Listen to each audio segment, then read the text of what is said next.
दोस्तों, क्या आप जानते हैं कि भविष्य में किसी भी प्रकार के ऑपरेशन की ज़रूरत नहीं रह जाएगी। ये मैं नहीं कह रहा, ये मेडिकल साइंस कहती है। वही मेडिकल साइंस जो आज आपके शरीर का ऑपरेशन करके उसमें बहुत तरीके के रोगों को दूर करने के लिए एक बड़े डॉक्टरों की टीम काम करती है।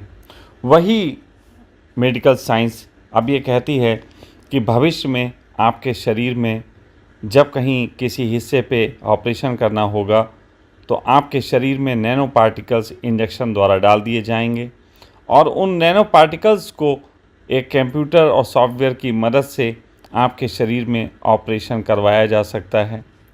आप बिल्कुल इसे ऐसा ही समझिए कि जैसे अभी जिन चीज़ों के लिए डॉक्टर छुरी और कैंची का उपयोग करते हैं, वही काम छोटे छोटे नैनो पार्टिकल्स कर लेंगे।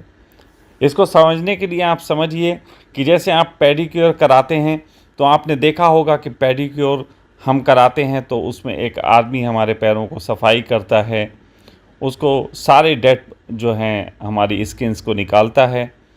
वहीं आपने देखा होगा आजकल कुछ ऐसे आने लगे हैं टब से जिसमें कुछ छोटी छोटी मछलियाँ पड़ी होती हैं। लोग अपने पैर डाल के बैठ जाते हैं और मछलियाँ जो हैं उनके पैरों से वो डेड स्किन को खाकर उनके पैर की सफाई कर देती हैं। बस कुछ इसी तरीके से नैनो पार्टिकल्स की मदद से फ्यूचर में ऑपरेशन किए जाएंगे। लेकिन क्या आपको पता है कि आज से हज़ारों वर्ष पूर्व ऋषि मुनियों द्वारा ये खोज कर ली गई थी कि किस तरीके से वो अपने शरीर को रोगों से मुक्त रख के अपने शरीरों में असाध्य रोग जो होते हैं उनका इलाज भी कर सकें।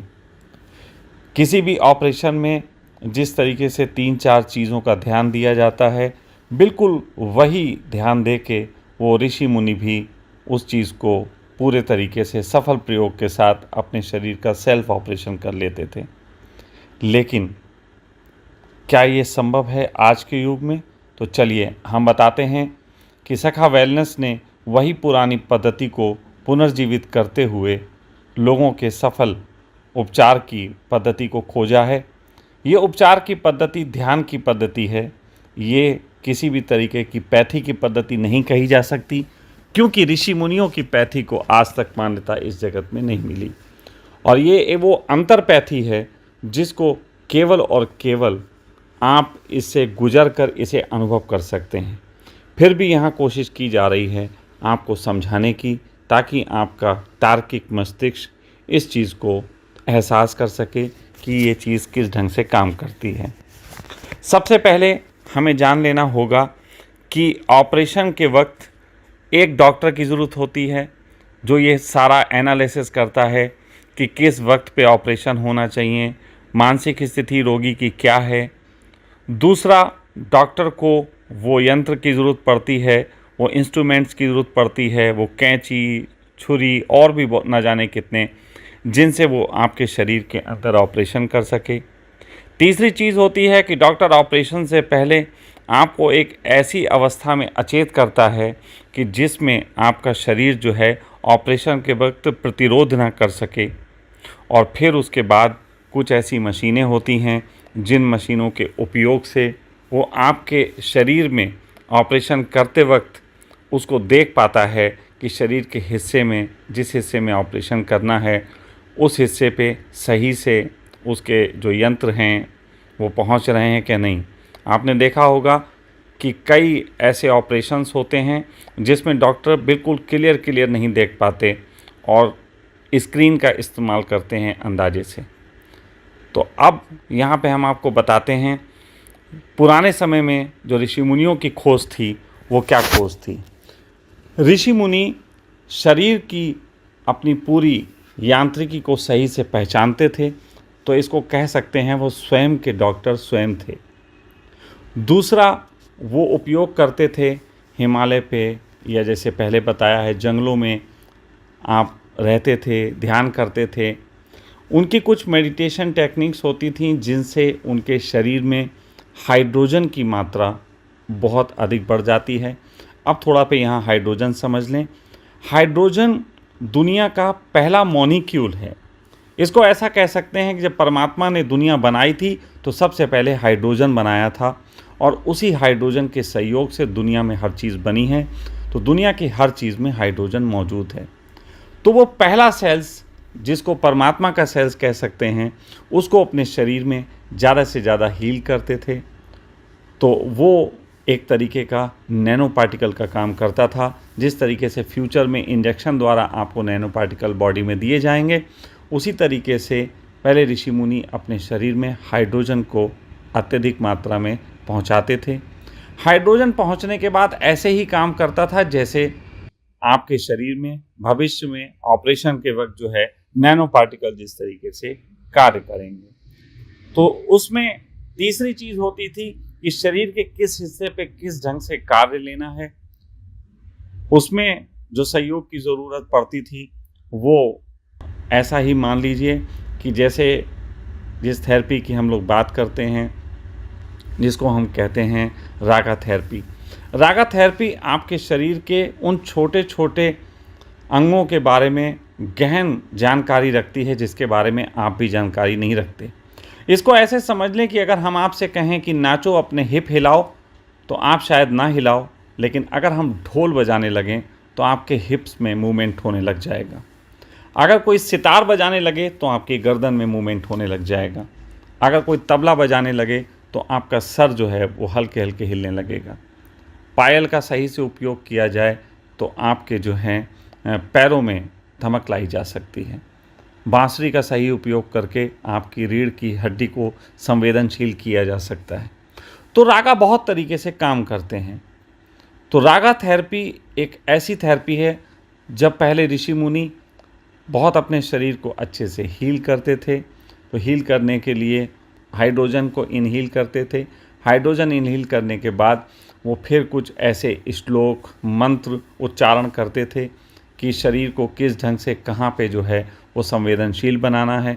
वो मंत्रों के उच्चारण के साथ साथ एक चीज़ का और उपयोग करते थे जिसका शायद अभी मेडिकल साइंस को बिल्कुल पता नहीं है, और वो होती थी ज्योतिष चिकित्सा।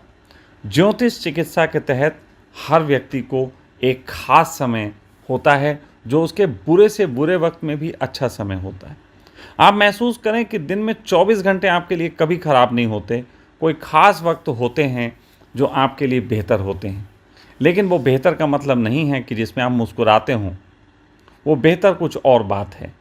ज्योतिष गणना के अनुसार हर व्यक्ति के कर्मांश के अनुसार ये देखा जा सकता है कि किस प्रकार से कौन सा समय उसके लिए सर्वोत्तम है जिस वक्त वो विधि करे। पहले ऋषि मुनि ये बात जानते थे। इसके अनुसार बहुत से लोग ब्रह्म मुहूर्त में ध्यान करते थे, बहुत से लोग जो हैं रात्रि ध्यान करते थे, बहुत से दिन में भी साधनाएं होती थीं। साधनाओं की भी अलग अलग समय होता है, अलग अलग टाइमिंग होती है जिन पे उनके इम्पैक्ट बढ़ जाते हैं। इन सब चीज़ों को मिला के ऋषि मुनि अपने शरीर को पूर्णतः स्वस्थ रखने का और एक ऐसी स्थिति में पहुंचाने पे सहयोग करते थे जहां पे उनका शरीर उनका खुद इलाज करता है। इसमें सबसे अहम भूमिका अगर किसी चीज़ की कही जा सकती है तो उस ऋषि की मनोचित्त की कही जाती है, जो मनोचित्त जो है वो परमात्मा के प्रति समर्पित होता है। समर्पण का बड़ा उपयोग है। आप लोग ऐसा मान लीजिए कि इस समर्पण की कला ही योग निद्रा की कला है। योग निद्रा की कला के समर्पण को अगर समझना हो तो आपको ऑपरेशन की ही भाषा में समझाएंगे। ऑपरेशन करते वक्त आपको एनेस्थीसिया दिया जाता है। एनेस्थीसिया देते वक्त आप ऑपरेशन थिएटर पे आप लेटे, इलाज आपका जब हो रहा होता है, ऑपरेशन हो रहा होता है, तो आप हिल नहीं सकते। लेकिन यदि ऐसी स्थिति में आप हिल जाएं तो आपका क्या होगा? ऑपरेशन गलत हो सकता है और आपकी मृत्यु भी हो सकती है। हिलना एक बहुत ही गंभीर समस्या पैदा कर सकता है ऑपरेशन के वक्त कि मरीज का हिल जाना। तो वो हिलना क्यों होता है, इसके बारे में जब वैज्ञानिकों ने खोज की तो उन्होंने पाया कि जो मरीज बहुत ज़्यादा ऑपरेशन को लेकर डरे होते हैं, जिन्हें किसी भी तरीके से ऑपरेशन कराना मजबूरी जैसा लगता है और उन्हें डॉक्टरों पर पूर्णतः विश्वास भी नहीं होता, ऐसे मरीज ही विश्वास की कमी के कारण ऑपरेशन करते वक्त एनेस्थीसिया लेने के बावजूद भी अपने चिंतन के कारण अपने शरीर को हिला बैठते हैं। ऐसे लोग कई बार ऐसा भी हुआ है कि उनका ऑपरेशन तो जैसे तैसे ठीक हो गया, लेकिन उसके बाद वो कई तरीके के मनोरोगों से ग्रसित हो गए। तो ये जो 4 थेरेपीज़ हैं, जिसमें हम कह सकते हैं सबसे ऊंची जो थेरेपी उसका बाद में नाम लेंगे, लेकिन सबसे पहले कह सकते हैं कि हाइड्रोजन थेरेपी। हाइड्रोजन इनहेल करना ऐसा ही है जैसे हम अपने शरीर में नैनो पार्टिकल्स डाल रहे हैं। फिर वो नैनो पार्टिकल्स कहाँ जाके काम करेंगे, किस ढंग से काम करेंगे, उसके लिए जो है रागा थेरेपी है।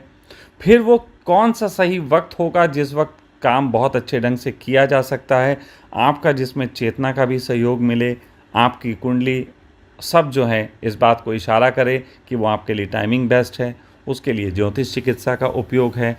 और चौथा जो काम है योग निद्रा का, जो आपको एक चित्त की ऐसी अवस्था में ले जाता है जिस अवस्था में आप जो हैं विश्वास के साथ, पूरे समर्पण के साथ उस विधि का लाभ लेते हैं जो आपके लिए बनाई गई है। तो दोस्तों, हमने कोशिश की आपको ये समझाने की कि जो प्राचीनतम विधि थी जिसके माध्यम से ऋषि मुनि अपना इलाज करते थे, आज उसको इस ढंग से सखा वेलनेस में कार्य किया जा रहा है कि वो हर एक के लिए कारगर सिद्ध हो सके। इसके लिए जितना संभव हो सका आपको इस वीडियो के माध्यम से हमने बताने का कोशिश किया है। अगर किसी वजह से कोई बात रह जाती है तो समय के साथ आपके क्वेश्चन के अनुरूप आपको फिर से उससे परिचित कराया जाएगा। धन्यवाद।